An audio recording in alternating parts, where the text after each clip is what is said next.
Hey, it's Eric with Sprucehill Homes and Renovations. It is September 13th, 2023, and this is our project update for our Valley new home build. Since last week, we have finished all of the exterior siding except for the stuff going around the front door, which we're just waiting on getting to the stain shop and then getting that installed.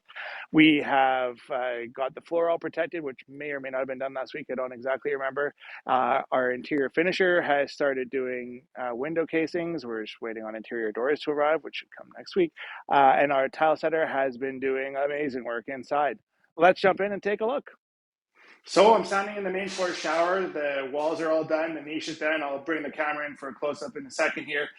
There's going to be a couple of puck lights in the ceiling that are going to shine down across this tile. And hopefully when I shoot another video for this, it'll start to look like the wall is actually on fire. It should be really, really cool just because of the type of tile that we chose for this room.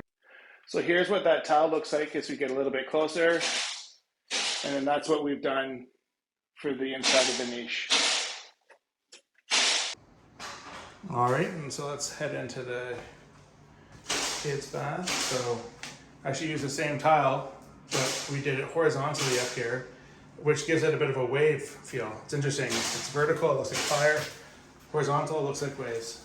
And then that is what we did for the back of the niche. Coming into the primary bathroom. Wall tiles all going in. A very slow and tedious work here. Look at these.